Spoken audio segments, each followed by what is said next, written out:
Okay, hi everyone. So it's been a while since I've done a YouTube live, and I wanted to do this because I received a question from an anonymous person. I don't want to take their name to protect their anonymity. On March in May of 2022. So it's been almost a year. They had three questions. I had answered one, and as you know, in my YouTube channel, if you have any question, you can email them to me, and I'd be happy to answer whichever ones I can. Um, and so this individual lives in Bangalore and has said that they take a lot of pride in being themselves and is very comfortable with who they are. And in 2021, they came out to their mother and close friends.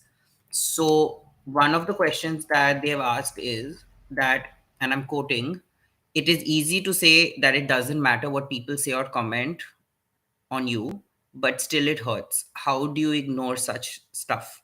So, I'm repeating the question.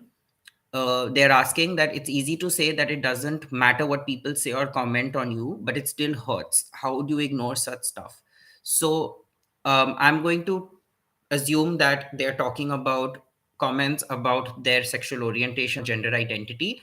And my response to that is that it is not easy. And I empathize with them and I empathize with so many people that it's not easy to ignore people who say homophobic things. I have gone through that, and I still go through that in certain spaces. And I think that it's unfortunately a part and parcel of being a bit open. There will always be people who will not accept you for who you are or how you identify. And they will always say things either in front of you on your face, or they will say things behind your back, which are extremely rude and offensive. And sometimes it is things that are not said, which can be extremely rude and offensive. So, for example, not having a conversation with you about what your future plans are in terms of marriage or relationships. This is something that I discussed with my therapist, that in my family, most of my family members know that I'm gay, but they don't ask me questions about what my future plans are in terms of a relationship. And I find that very sad, because I think, because I have a younger brother, and there are questions about his personal life, because he's straight. So I always feel that why is it that with gay people or people who are queer, that family members cannot have open and honest conversations about partners and about the future and about married life, and about, if not a married life, about just what you want to do when you're older. So there's an aspect of silence that hurts.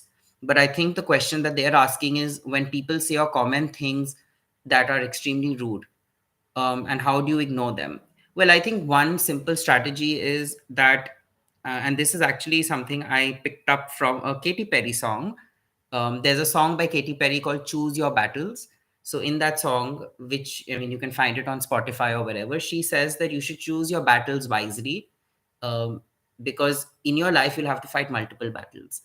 And there will be people, lots of people who'll say a lot of bad things about you, but it's up to you to decide who you want to really face and who you want to ignore. So that's one way of thinking about it. The other thing I would say is that don't necessarily ignore people who say bad things to you. um, if you have the capability to push back, you should. If it's a friend, if it's a acquaintance, if you can push back, you should. But if you can't, then understand that it's okay, because it's not easy to push back. And ignoring is not necessarily the best thing, because when you ignore these negative feelings, you kind of push it within yourself. You kind of um, you kind of like you kind of take it in, and it just becomes something that you bottle up inside you. And when you don't address these feelings, it'll just burst out at some point in time. It may burst out in the form of anger, it may burst out in the form of sadness. And there are people I know who've just cried and cried and cried, after experiencing a very rough day at work or in school or in college, because of the homophobia or transphobia or queer phobia that they faced. So it's not easy to ignore such things. Few things that you can do is find people who you can trust, and talk to them about it. And there are people you can trust. So for those of you who are active on social media, there are a lot of queer affirmative platforms, so you can always share what you're feeling and with them, and ask them if they can help you in the form of connecting you with a counselor, or connecting you with a peer supporter. I think counseling is very important.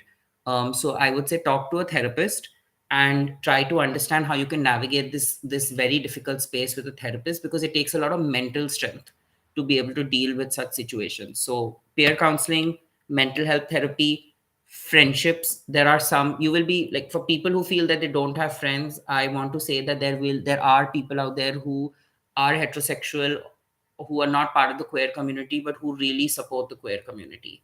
So there are people like that out there. So they are the ones you can talk to. And if you're lucky, then maybe a sibling or family member or two. So there are people out there. And then there are also organizations, mental health groups, I've noticed in the past couple of years, have started to embrace the LGBTQ community. And now there are more and more support groups. Um, so you have a lot of these support groups now growing online. On You have some support groups on WhatsApp, you'll find some on Facebook, and stuff like that. So I would say that when you face these kind of comments, don't don't just take it in and try to push it aside, but try to find a way of dealing with it. Another way could be to maybe journal your emotions, write down how you're feeling. At least that way you take it out. Art is another way of kind of bringing those emotions out. Dance, is another way of bringing it out. Singing is another way of bringing it out. um, there is another approach, which is maybe going to the police station or filing a police complaint. I believe you can do that. I'm not 100% sure. But that is a bit of an extreme measure when you're faced with homophobic comments, especially if it's online, because you can take screenshots and file a cyber complaint online. But that's again a bit of an extreme comment. I think ultimately it boils down to being very emotionally strong, and being just having a support system, and having people to talk to and vent out to. And as I said, you need to find these people. So peer support groups, mental health groups, family members, maybe a few friends. And you will find that whenever you're faced with these issues, you can talk to them. The last thing I'll say before closing this live is that, no, is that you should not feel that you're alone. This is an experience that many queer people go through. And so we must remember that when we face issues like this, we are able to share this with someone. So don't keep it to yourself.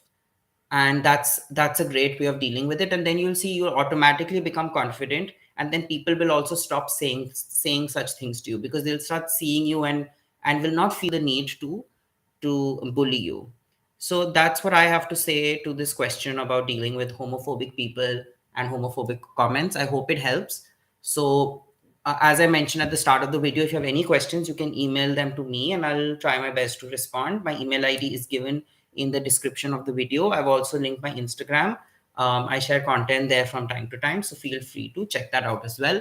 And I will see you guys soon. Thank you and bye.